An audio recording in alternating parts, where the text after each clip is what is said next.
자, 물리학2 강의를 시작하도록 하겠습니다. 자, 온라인 계약의 마지막 수업일 것 같습니다.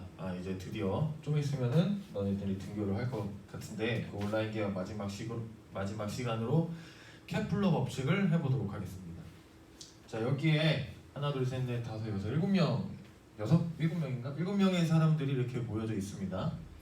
7명의 이 사람들의 공통점이 무엇이냐면은 행성, 하늘을 왔다는 겁니다. 하늘의 별들이 어떻게 움직이는지에 대해서 궁금해했던 사람들이 모여 있고, 이 사람들의 지성이 모여서 우리가 지금 이 자리에 와서 우주를 가고 있는 겁니다. 자, 그럼 옛날로 한번 돌아가 봅시다. 자, 이 사람은 BC 기원전 3세기 사람이에요. 3세기. 이 사람의 이름은 오늘 선생님 조사해 보면서 오늘 처음 알았어요. 아리스타로코스.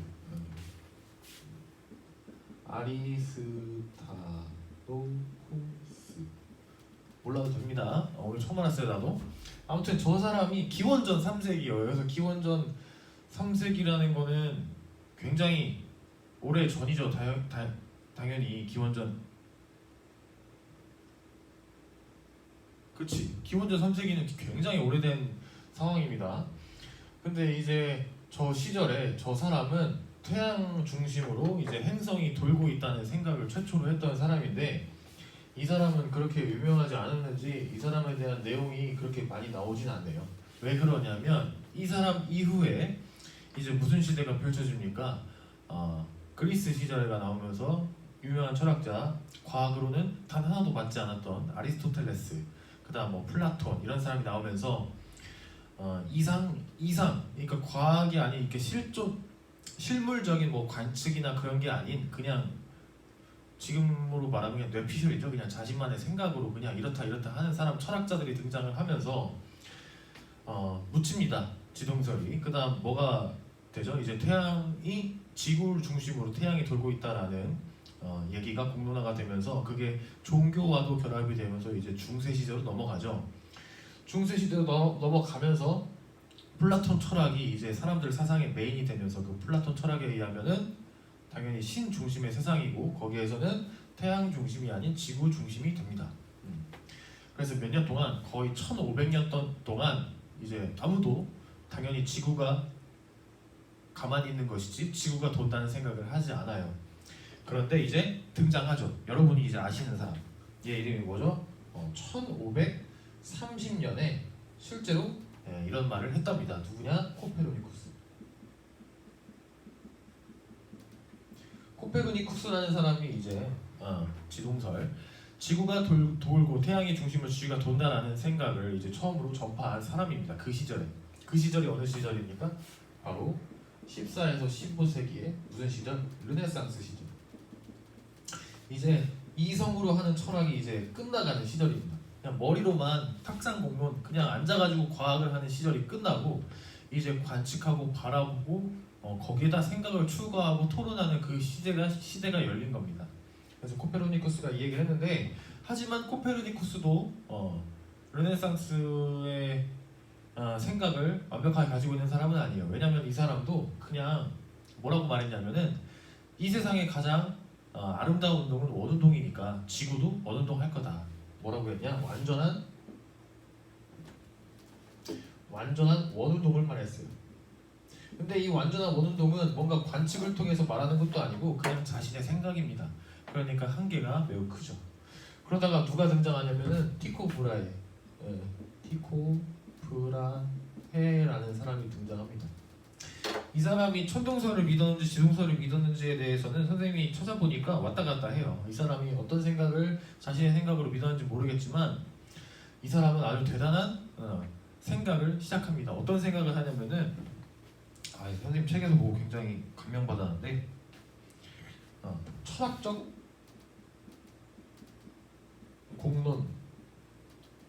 공론보다도 뭐가 실험, 관측에 대한 정밀한 데이터를 가지고 우리가 논의를 해야 된다라고 거의 처음으로 생각한 사람이에요. 이 전만 해도 뭐냐? 그냥 앉아서 그냥 뭐 천사가 어떻게 하느니 뭐 그런 식으로 생각을 하고 그냥 우주에서 가장 아름다운 건 원운동이니까 지구도 원운동을 할 거야. 이 정도 수준이었는데 이 사람은 어떻게 말을 했냐면 실제로 별의 운동을 관측을 하고 그걸 가지고서 데이터를 수집하고 결과를 바라보면은 어떠한 것이 유도될 것이다 라는 생각을 거의 처음으로 한 사람입니다. 진짜 르네상스에 버금가는 그 시대의 시작을 알리는 사람이죠. 티코 브라헤. 하지만 이 사람은 그렇게 오래 살지 않아요. 언제 죽냐면 1601년에 사망합니다. 1601년에 그 사망하면서 엄청난 자료를 수집했는데 그 자료를 같이 수집한 사람이 있어요. 누구냐면 우리가 오늘 배울 요하네스 케플러입니다. 케플러는 티코 브라헤의 조수로서 엄청난 양의 데이터를 같이 수집합니다. 근데 이 사람이 죽어버리니까 그 데이터는 당연히 누구한테 가? 그렇지, 케플러한테 갑니다.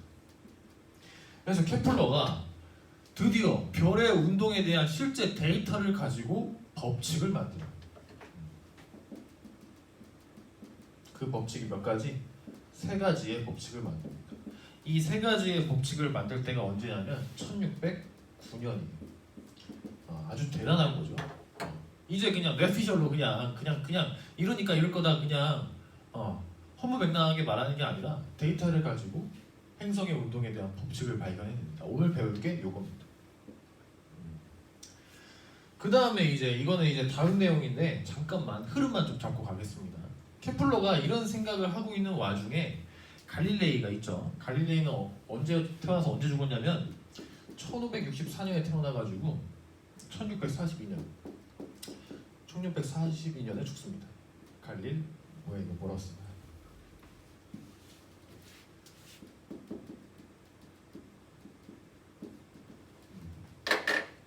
갈릴레오는 어떤 생각을 가지고 있었냐면 과연 운동의 원인이 무엇이냐, 행성을 움직이게 하는 그 원천이 무엇이냐라는 고민을 굉장히 많이 했던 그 시절에 있었던 사람입니다. 이 사람도 티코 브라헤와 함께 그냥 상상으로만 하는 게 아니라 실제로 관측과 증명과 그런 걸 통해서 연역이나 귀납을 통해서 과학을 만들어갔던 르네상스를 이끌었던 사람 중에 한 명입니다. 그럼 이 사람이 가장 떠올렸던 이 사람의 가장 큰 업적이 뭐냐? 관성입니다. 여기서부터는 아시죠? 관성은 뭐냐? 운동 상태가 유지되려고 한다. 가만히 내비두면은 얘의 운동 상태가 유지되려고 한다. 근데 여기서 말하는 운동 상태가 유지된다는 건 정지해 있는 게 아니다. 속도가 일정한 것도 운동 상태 유지. 처음에 속도가 붙어 있었습니다. 그러면 걔를 가만히 내비두면은 그 속도 그대로 유지가 될 것이다. 그런 성질을 모두 다 갖고 있는데 그런 걸 뭐라고 한다? 관성이라고 한다. 이거를 이제 갈릴레이가 말을 하죠. 그 다음에 이 사람이 1642년에 죽었다고 했죠. 1642년에 태어납니다. 누가? 뉴턴이. 그래서 이 관성을 가져와서 얘는 어떤 개념을 이제 확실하게 정립을 하냐? 그쵸? 힘에 대해서 정립을 합니다. 그러면 가만히 내비두면 운동 상태가 유지가 된다면 운동 상태를 변화시켜주는 요인이 무엇이냐? 그거에 대해서 힘에 대해서 얘기를 하죠. 그러면서 이제 드디어 수학이 시작되는 거죠. 수학. 어떤 F는 ma 이런 지구상의 운동, 우주의 운동을 수학으로 해석하고 예측 가능하게 만드는 사람이 이 뉴턴부터입니다. 그래서 뉴턴에 의해서 물체가 힘에 의해서 어떻게 움직이는지에 대해서 인간이 미래를 예측할 수 있게 됩니다. 그러면서 이 사람이 케플러의 이론을 이제 증명을 해요. 케플러는 어떠한 생각을 가지고서는 법칙을 만든 게 아닙니다. 이 사람은 데이터를 가지고 그거의 규칙성을 찾은 거예요. 하지만 뉴턴은 데이터를 가지고 규칙성을 찾은 것도 있지만 어떤 생각을 가지고 있었냐? 머리, 상상으로. 근데 여기서 말하는 상상은 이 르네상스 이전의 허무맹랑한 상상하고는 달라요. 여기서의 상상은 이제 수학적인 내용을 바탕으로 한 타당한 연역을 통한 상상의 수학으로 이제 과학을 설명하는 이론이 탄생을 합니다. 그 이론을 가지고 이 케플러의 법칙을 증명을 해버립니다. 굉장히 위대한 사건이죠. 생각을 해보세요. 그냥 자연에서 일어나는 것들을 우리가 발견해낸 다음에 그의 규칙성을 찾았습니다. A이면 B, B이면 C이다. 이런 규칙성을 찾았는데 이거를 그냥 인간의 뇌, 그냥 인간의 상상으로만 만들었던 우주 법칙이 이런 식으로 움직일 거야라는 수학적 법칙이 그거를 증명해버리는 겁니다. 이런 상황이 생각보다 굉장히 많죠. 여러분도 알고 있는 게 있습니다. 물리학 원 배우면서 그 발머의 스펙트럼 배웠죠. 발머는 그냥 관측한 겁니다. 그리고 관측하고 그거에 대한 규칙성을 수학적으로 나타낸 것 뿐인데 그거에 나중에 누구한테 증명됩니까? 그렇죠. 보어의 이론에 의해 증명이 되죠. 아무튼 뉴턴이 이런 얘기를 하면서 이제 케플러 르네상스 시절이 이제 무르익어 가고 과학 기술이 급격하게 발달을 하게 됩니다. 그러면서 이제 이따 나중에 얘기하겠지만 지금 살짝 언급하고 하겠습니다. 이번에 얘가 뉴턴이 뭘 말합니까? 중력을 얘기하죠. 중력이라는 게 무엇이냐라는 내용을 굉장히 많이 고민을 하게 되고 이 중력이 무엇이냐라는 거에 대해서 새로운 얘기를 한 사람이 누구냐? 1915년이죠. 일반 상대성. 1915년에 아인슈타인이 이제 뉴턴이 말했던 중력을 조금 다른 식으로 해석을 하게 되는 겁니다. 그래서 우리는 실제로 물리학 2의 첫 번째 1단원의 흐름이 지금 예한다고 했죠. 그 다음에 예할 겁니다. 그리고 예할 겁니다. 그래서 이 물리학의 흐름의 순서대로 교과서가 쓰여져 있다는 걸 아시고 배우면 좋겠습니다. 굉장히 잘 짜여진 책입니다. 자, 그러면은 여기서 말했던 케플러의 세 가지 법칙, 티코 브라의 실험과 관측의 데이터를 가지고 어떤 법칙이 유도가 되었는지 그거를 한번 배워보도록 합시다.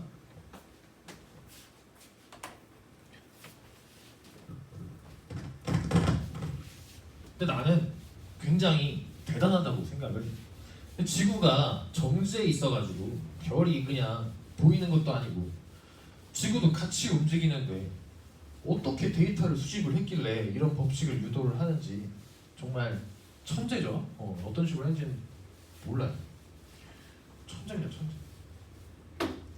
자, 케플러는 세 가지 법칙을 만들었습니다. 첫 번째 법칙이 뭐냐? 모든 행성은 무슨 운동을 한다? 타원 운동을 한다. 아까 코페르니쿠스는 행성이 원운동한다고 했죠. 그게 아니라 모든 행성은 타원 운동을 하더라. 이거를 첫 번째 발견한 겁니다. 타원 운동.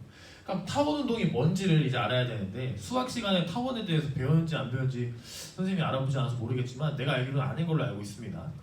타원에는 뭐가 존재합니까? 초점이 존재하죠. 초점. 그래서 너네 이런 거 초등학교 때 해봤은 걸로 나는 아는데, 자 여기다가 이제 앞점 꽂은 다음에 실 이렇게 연결하고서는 여기다 연필 놓고 싹 돌리면 타원 모양이 나타나죠. 초점으로부터의 거리가 그 두 개의 거리의 합이 계속 일정하게 선을 그으면 타원이 되지 않습니까? 행성이 이런 타원 운동을 하더라. 어디를 중심으로? 태양을 중심으로. 근데 그 태양이 어디에 있냐? 두 초점의 어느 지점에 있다. 태양이 뭐 여기 있을 수도 있고 여기 있을 수도 있고, 그거는 행성마다 다르지만 태양을 한 초점으로 하는 모두 다 무슨 운동을 한다? 타원 운동을 한다라는 거를 케플러가 발견해낸 겁니다. 자, 그럼 타원에 대한 개념 몇 개만 잡겠습니다.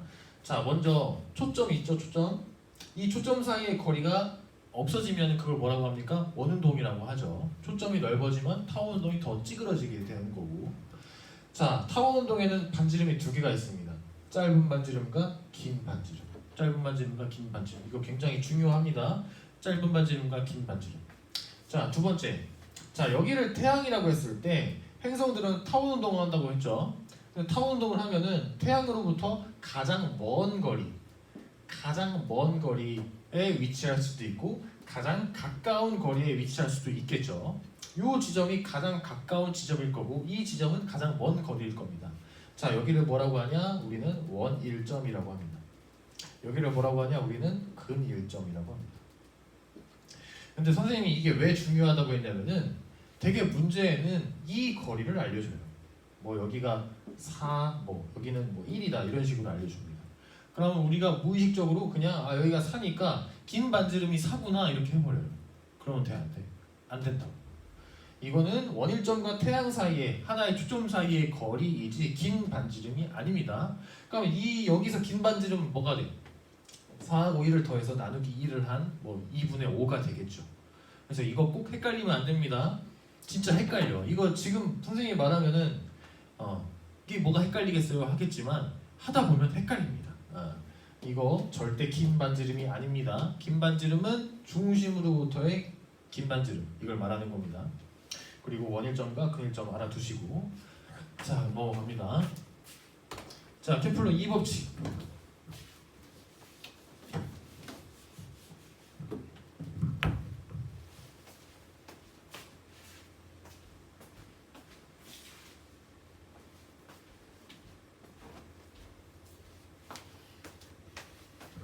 자, 케플러 2법칙은 뭐냐면은 간단합니다.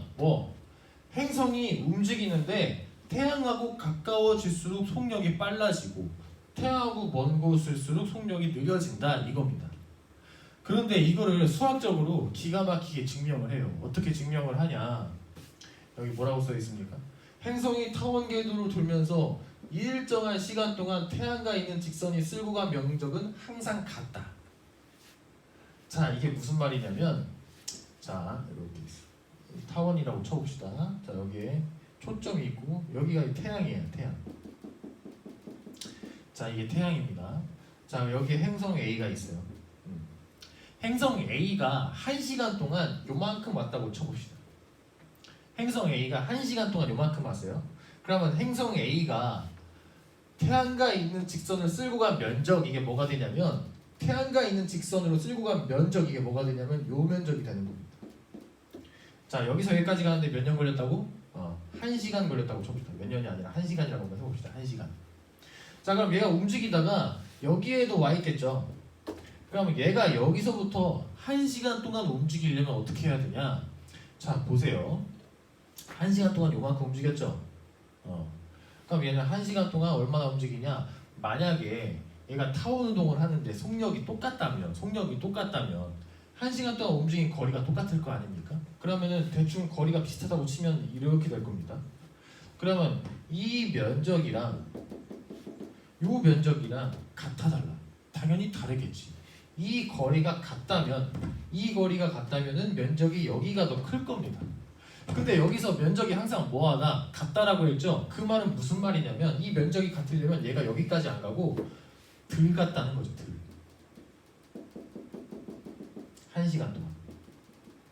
그래서 1시간 동안 여기서는 요만큼 갔는데 여기서는 요만큼밖에 못 간 겁니다. 왜? 여기 면적은 뭐 해야 되니까? 동일해야 되니까. 그렇다면은 거리가 멀수록 이 거리가 어떻게 될 수밖에 없어? 짧아질 수밖에 없죠. 그러면 같은 시간 동안 간 거리가 짧다라는 거는 속도가 빠르다, 속력이 빠르다, 느리다? 그치, 느리다. 자, 이제 여기 와봅시다. A가 여기까지 왔어요. 여기까지 왔어. 가장 멀죠. 1시간 동안 많이 가야 돼, 덜 가야 돼, 더 덜 가야 돼. 그래야만 면적이, 이 세 면적이 어떨 수가 있어? 동일할 수가 있어. 그러면 얘는 가장 먼 거리에 있을 때는 1시간 동안 요만큼밖에 못 움직인 거야. 그러면은 태양이랑 가까울 때는 빠르고 태양이랑 멀 때는 느리다라는 게 이제 증명이 되죠. 자, 이거를 발견해낸 겁니다. 이걸 뭐라고 하냐? 면적 속도 일정의 법칙. 시간당 간 면적, 시간당 태양과 행성이 이루고 있는 직선이 휩쓸고 간 면적이 뭐하다? 동일하다. 그걸 말하고 있는 겁니다. 자, 이해가 안 될 수도 있으니까 선생님이 윤재한의 물리교실 이걸 들어가서 한번 플래시를 보면 설명해 보도록 하겠습니다. 우리나라 최고의 물리 플래시 사이트 윤재한의 물리교실.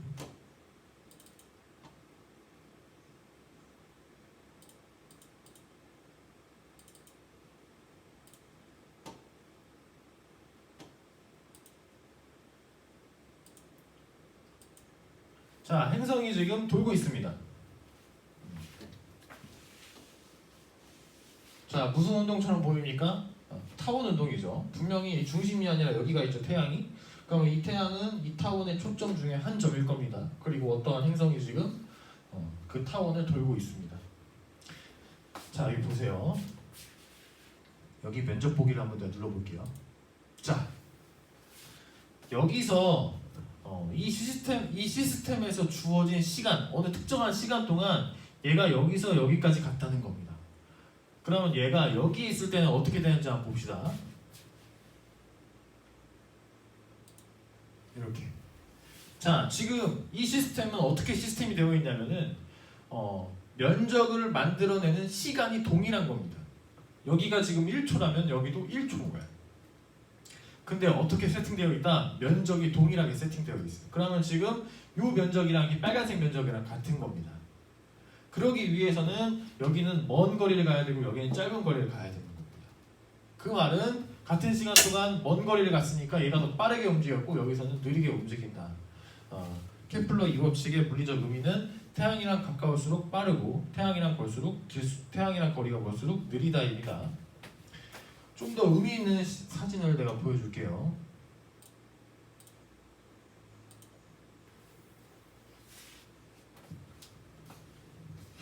자, 이거는 지금 특정한 시간 동안 휩쓸 구간 면적을 연속적으로 보여준 겁니다. 그러면 여기서의 공통점은 뭐냐? 이 면적의 각각의 색이 다른 이 면적을 만드는 행성이 움직이는 시간은 다 뭐하다? 동일하다. 그러니까 이 면적의 넓이가 어떻다? 다 같다. 자, 여기서는 멀리 갔는데 여기서는 아주 짧게 갔죠. 그리고 점점 커지다가 여기서 가장 커지고 점점 짧아지다가 여기서 가장 짧습니다. 이 말은 뭡니까? 태양이랑 가까울 때는 빠르고 태양이랑 멀 때는 느리다라는 걸 의미하는 겁니다. 아시겠죠?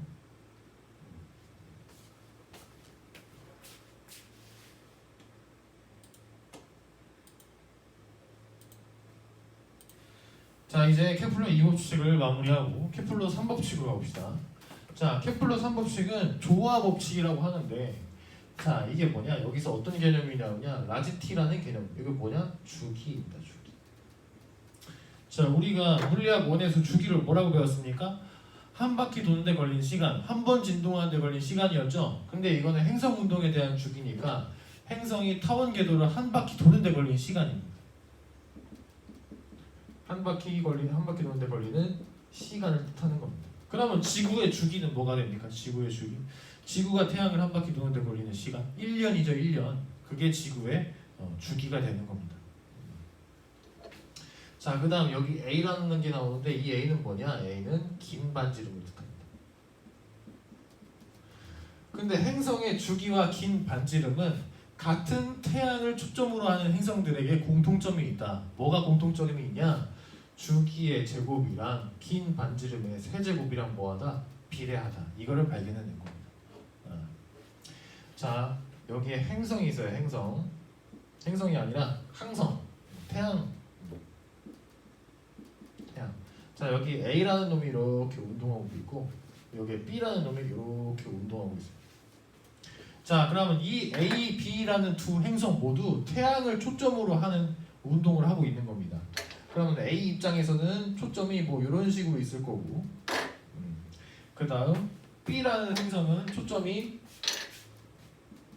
뭐 이런 식으로 있겠죠. 자, B의 긴 반지름이 뭐가 됩니까? 여기를 중심으로 한 이 거리가 B의 긴 반지름입니다. 그리고 A의 긴 반지름은 요게 긴 반지름이죠. 이 긴 반지름의 세제곱의 B랑 그 다음에 이 행성들이 태양을 한 바퀴 도는데 타원 궤도를 한 바퀴 도는데 걸린 주기의 제곱이랑 뭐하다? 비례하다라는 뜻입니다. 이해가 됩니까? 그래서 이거를 이런 내용을 문제를 풀 때는 요거 두 개를 떠올리세요. 만약에 주기를 물어본다면 긴 반지름의 뭐 2분의 3 긴 반지름의 2분의 3 제곱만큼 비례하겠죠. 왜? 2를 나눠버리고 이렇게 되니까. 만약에 긴 반지름을 물어본다면 주기의 3분의 2 이런 식으로 되는 겁니다. 자, 이게 무슨 말이냐면 예를 한번 들어보겠습니다. 예를 한번 들어보겠습니다. 예. 자, 여기에 긴 반지름이 예를 들어서 1이라고 한번 해봅시다. 1. 그리고 여기에 긴 반지름은 길이가 4라고 해봅시다. 자, 그러면 지금 긴 반지름의 B가 몇 대 몇이야? 1대 4야. 긴 반지름의 B가 1대 4야. 자, 그러면 긴 반지름의 2분의 3제곱의 B는 뭐야? 그러면은 1의 2분의 3대 4의 2분의 3을 하면 될 거야. 근데 4는 우리가 뭐로 알고 있어? 2의 제곱이잖아. 그러면 2가 약분되면서 2의 3제곱이 되죠. 그럼 이거 뭐야? 1대 8이 되는 겁니다. 근데 A의 2분의 3제곱은 뭐에 비례한다? 주기에 비례한다고 했잖아. 그러면 A 행성과 B 행성은 주기가 1대 8이라는 거야. 얘가 여기를 한 바퀴 도는데 걸리는 시간이 1년이라면 얘는 여기를 한 바퀴 도는데 걸리는 시간이 몇 년이다? 8년이다 이겁니다. 자, 태양을 중심으로 한 우리가 알고 있는 행성은 수금지와 목도, 천해명 이렇게 있는데 수성, 금성, 지구, 화성, 목성 이게 뭐에 따라 구분된 겁니다. 태양으로부터 거리가 먼 거에 따라 구분된 거죠. 그럼 태양으로부터 거리가 멀수록 그거의 거리의 세제곱이랑 그다음에 이 행성들의 주기의 제곱이랑 뭐하다 정확하게 비례하더라. 이거를 케플러가 데이터를 통해서 알아낸 겁니다.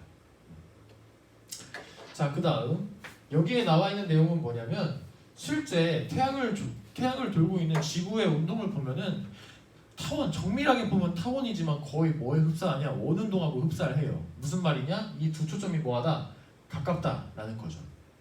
그러니까 원운동 만약에 극단적으로 행성이 원운동을 하게 된다면 그 원운동의 뭐를 반지름을 타원의 긴 반지름으로 보면 된다라는 말입니다.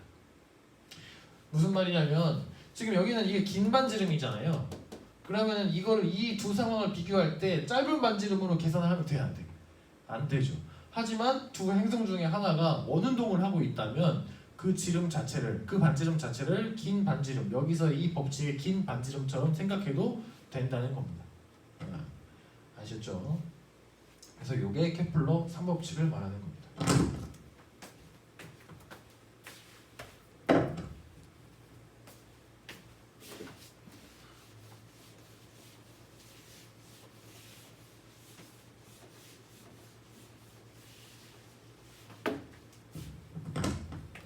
자, 케플러 법칙과 뉴턴 법칙의 관계 하기 전에 뉴턴의 만유인력부터 가겠습니다.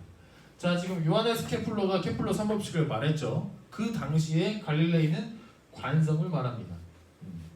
그 다음 뉴턴은 갈릴레이가 죽고 뭘 말합니까? 힘과 질량의 관계를 알아냅니다. 힘과 질량의 관계. 자, 갈릴레이는 운동 상태가 항상 유지가 된다라는 관성을 발견했고 그 운동 상태를 변화시키려면 뭐가 필요하다? 힘이 필요하다라는 걸 발견합니다. 뉴턴이. 근데 케플러가 말한 행성의 운동을 보면은 타원 궤도 운동이죠. 그러니까 타원 궤도라는 거는 행성의 속도가 계속 뭐 하는 겁니까? 변화되는 겁니다. 그러면 행성에 뭐가 작용하는 건가? 힘이 작용하다라는 겁니다. 한번 생각을 해봅시다. 자, 여기에 태양이 있고 여기에 A라는 행성이 있습니다. A라는 행성은 무슨 운동한다? 타원 운동한다라고 했잖아요. 그럼 만약에 이 A라는 행성에 지금 이 순간에는 속도 방향이 요 방향일 텐데 요쪽으로 힘이 작용한다면 우리가 알고 있습니다. 뭘 알고 있어? 2학년 때 배웠잖아요. 힘을 받는 대로 속도가 커질 거고 속력이 빨라져가지고 이렇게 쫙 빨라지는 운동을 할 겁니다. 근데 여기서는 속력도 변화하지만 뭐도 변하냐? 방향도 계속 변하고 있다라는 겁니다. 방향이 변하려면 뭐 해야 되냐? 움직이는 방향으로의 힘도 중요하지만 약간 비스듬한 힘이 필요하다는 거고 그 힘은 태양이 곧 이 A를 뭐하고 있다? 끌어당기고 있다라는 맥락이 되는 겁니다. 따라서 케플러의 법칙이 설명하려면은 태양과 행성 사이에 뭐가 작용해야 되냐? 힘이 작용해야 된다. 그리고 그 힘은 항상 어느 방향이다? 서로를 끌어당기는 방향이다 라고 이제 뉴턴이 법칙을 하나 만들어내죠. 만유인력의 법칙. 우주에 나타나는 모든 행성들을 이 하나의 식으로 설명을 해버린 겁니다. 뉴턴은 일반화의 신이야. 행성이 운동하는 걸 보면 굉장히 많은 행성들이 운동을 하는데 이거를 단 하나, 이 하나의 법칙으로 그냥 해결을 해버린 거예요. 이런 식으로 움직인다. 자, 이거의 물리적 의미가 뭐냐면은 자, 질량을 가진 두 물체 사이에는 뭐가 작용한다? 인력이 작용한다. 그 인력을 뭐라고 한다? 중력이라고 하며 그 중력의 크기는 두 물체의 거리 제곱에 반비례하고 두 물체의 질량에 비례한다. 무슨 말이냐?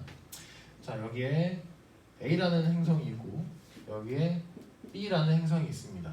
A라는 행성이 있고 B라는 행성이 있습니다. 자, 그러면 A라는 행성에도 질량 M1이 있겠죠. B라는 행성에도 질량 M2가 있겠죠. 질량을 가지고 있는 두 물체니까 서로 뭘 받는다? 인력을 받습니다. 이 인력의 힘을 뭐라고 한다? 중력이라고 하는 거죠. 중력. 근데 그 중력의 크기는 뭐에 반비례한다? 요 두 놈 사이에 거리의 제곱에 반비례를 한다. 거리의 제곱에 반비례를 한다. 그리고 그 힘, 요 힘의 크기는 뭐에 비례한다? 이 두 놈의 질량에 비례한다. 요 놈이 2배가 돼도 힘은 2배가 되고 요 놈이 2배가 돼도 힘은 2배가 됩니다. 그러니까 여기다가 m1, m2 이렇게 쓰는 거예요. 그리고 이 g는 상수. 그리고 이 f는 당연히 중력이 되겠죠.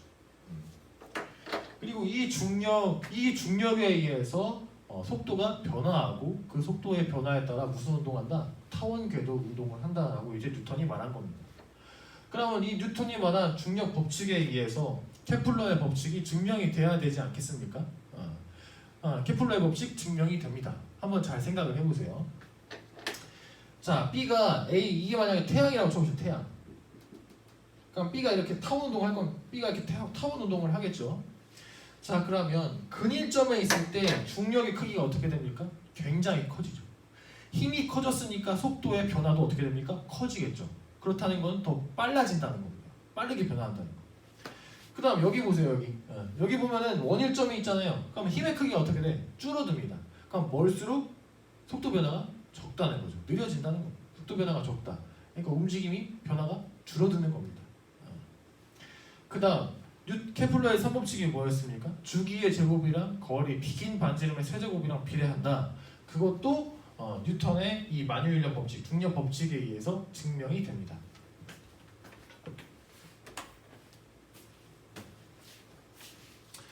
자, 프린트를 보면 저렇게 네모칸이 되어 있는데 네모칸에다가 한번 같이 채워보겠습니다. 물론 이 네모칸에 있는 내용은 교과서에다 적혀 있습니다. 자, 뉴턴이 뭐라고 했냐? 중력은 거리 제곱에 반비례하고 중력 상수가 있고 두 행성의 질량에 비례한다 이렇게 말을 했죠. 근데 선생님은 지금 뭘 할 거냐? 케플러의 법칙을 증명할 거기 때문에 케플러의 법칙에는 당연히 태양이 존재하게 되고 그 다음 여기 행성이 존재하게 되죠. 그럼 태양의 질량은 겁내 크니까 라지 m이라고 하고 행성의 질량 겁내 작으니까 스몰 m이라고 해보겠습니다. 그러면 저 m1, m2를 라지 m과 태양의 질량 그리고 행성의 질량 스몰 m 이렇게 바꿀 수가 있겠죠.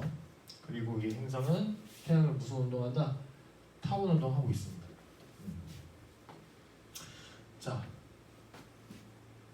자, 얘가 회전 운동하려면은 여기에 뭐가 작용해야 돼? 중력이 작용하죠. 그리고 타원도 결국 회전 운동입니다. 그럼 회전 운동 한다는 거는 뭐가 작용해야 돼? 구심력이 필요하죠. 근데 이 구심력의 역할을 지금 누가 하고 있는 거야? 지금 중력이 하고 있는 겁니다.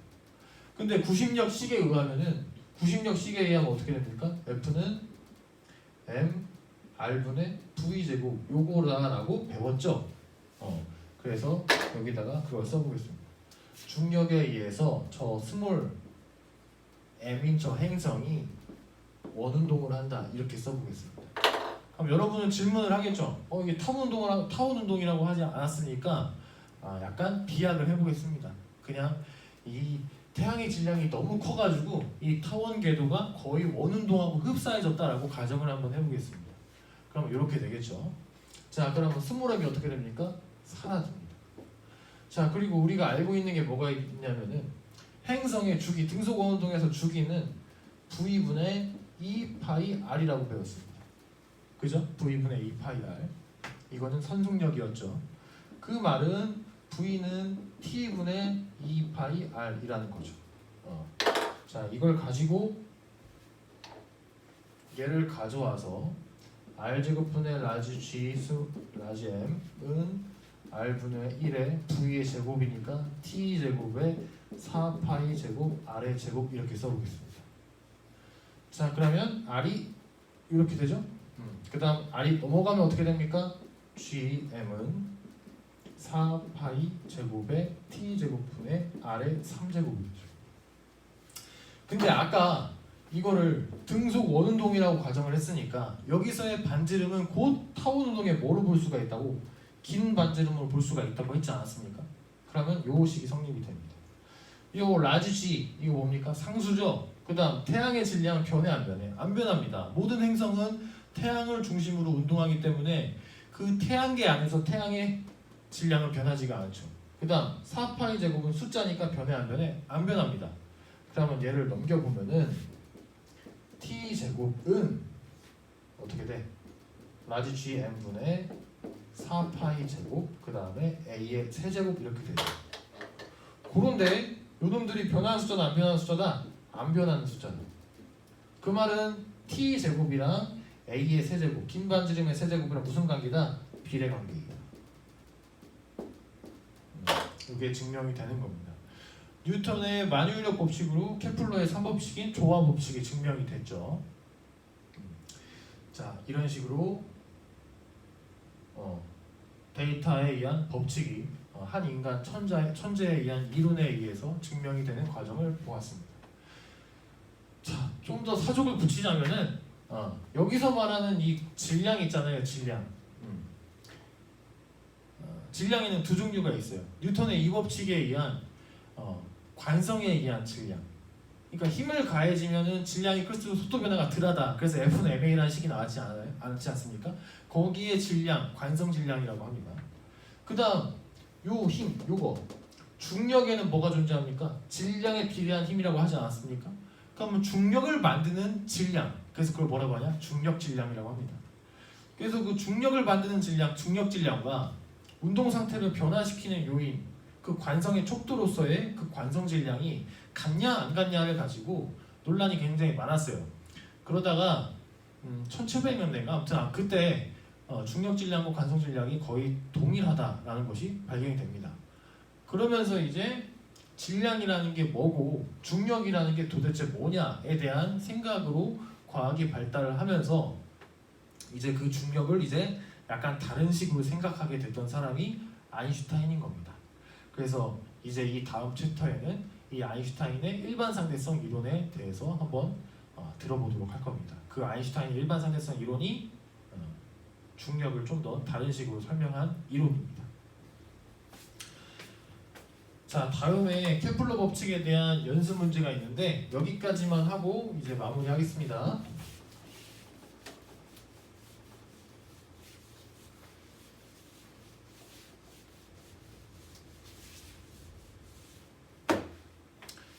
자, 그림은 주기가 t인 어느 행성의 주기를 궤적을 나타낸 것이다. A는 근일점, C는 원일점. 이 행성은 A, B까지 이동하는 데 걸린 시간이 4분의 t. 자, 여기서부터 여기까지 얘가 이렇게 운동을 하는데 걸린 시간이 뭐다? 4분의 t이다. 근데 여기서 주기가 뭐라고 했습니까? t라고 했죠?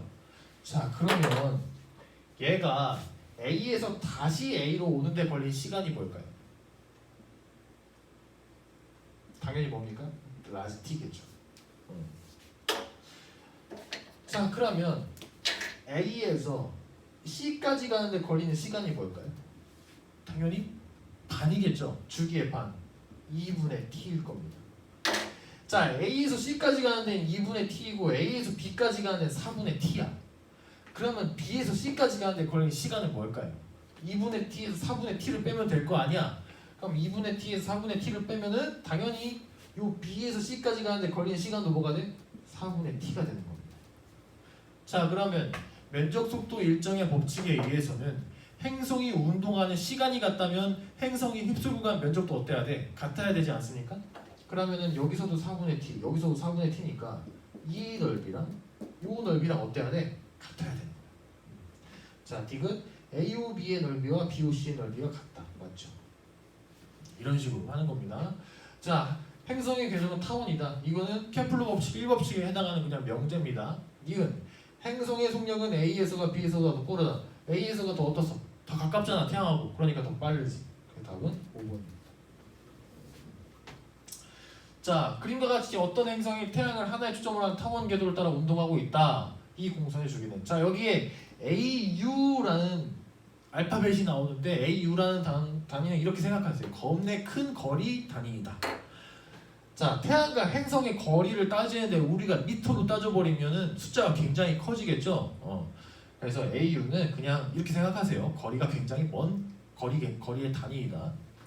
자, 여기 보면은 지구의 공전 궤도의 긴 반지름 1A다. 자, 지구는 공전 궤도의 긴 반지름이 1AU이다. 그리고 지구의 주기, 태양을 한 바퀴 도는데 걸린 시간은 1년이다. 이렇게 되어 있죠. 근데 이 행성은 긴 반지름이 뭡니까? 8AU다. 이렇게 하면 돼, 안 돼? 안 된다고. 이렇게 하게 된다니까? 8AU가 아니죠. 자, 이 거리가 8AU지 않습니까? 여고리가 긴 반지름이죠? 그럼 8하고 2를 더해서 나누기 2를 해야 되니까 뭐가 돼? 5의 2가 돼. 5의 2. 오케이?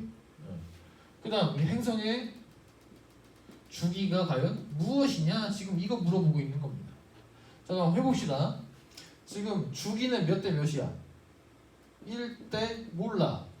그 다음 행성의 긴 반지름은 1대 5인 거지. 근데 우리는 지금 주기를 모르잖아. 그럼 내가 뭐 하라고 했어? 주기는 A의 2분의 3승. 아 이거 하기 전에 조화법칙이 오니까 T제곱은 A의 3승에 비례한다 이거였지 않습니까? 그럼 T는 A의 2분의 3승에 비례하는 겁니다. 그럼 A가 1대 5니까 A의 2분의 3승의 B는 뭐가 돼? 1의 2분의 3에다가 5의 2분의 3을 하면 되는 거 아니야? 즉 주기는 1대 5의 2분의 3승에 비례한다 라는 게 되겠죠. 그럼 얘는 그냥 1로 내려오고 얘는 5의 2분의 3승이니까 이거 뭐야? 5루트 5 아니야? 맞죠? 5루트 5가 뭐야? 5 곱하기 5의 2분의 1이니까 이거 5의 2분의 3 맞잖아. 그러니까 답이 3번이 되는 거야. 이거 1년이라고 했으니까 5루트 5가 되겠죠. 만약에 지구의 주기가 2년이라면 여기다 뭐 해야 돼? 2 곱해야겠죠. 1대 5루트 5니까 얘가 2가 되면 여기다 2를 곱해야겠죠. 이런 식으로 접근하는 겁니다. 근데 아까 선생님이 실수할 뻔했잖아. 여기가 선생님 아까 뭘로 놨었어? 8로 놨었지? 그럼 8로 한번 넣어봐. 8로 한번 넣으면 여기에 8이 들어가니까 그래도 문제가 좀 더럽게 나오네. 아무튼 1대 5루트 5 다 그래서 답이 3번입니다. 아시겠죠? 그래서 케플러 법칙은 이런 식으로 접근을 하는 겁니다. 자 여기까지 이제 케플러와 뉴턴의 연관성, 케플러 뉴턴의 법칙까지 연관성을 마무리하도록 하고 이제 13일부터 계약을 하셔서 1시간에 2시간 정도 지금까지 배운 걸 정리를 좀 하고 그 다음 아인슈타인의 이론을 듣고 그 다음에 이제 중간고사를 보도록 하겠습니다. 자 중간고사가 굉장히 많이 미뤄져서 6월 모의평가 이후로 미뤄졌기 때문에 시간적 여유가 많습니다. 따라서 앞의 내용도 하나하나 조금씩 다시 짚어볼 테니까 걱정하지 마시고 일단 학교 오셨으면 좋겠습니다. 자 건강하게 학교 오시길 바랍니다. 마무리하겠습니다.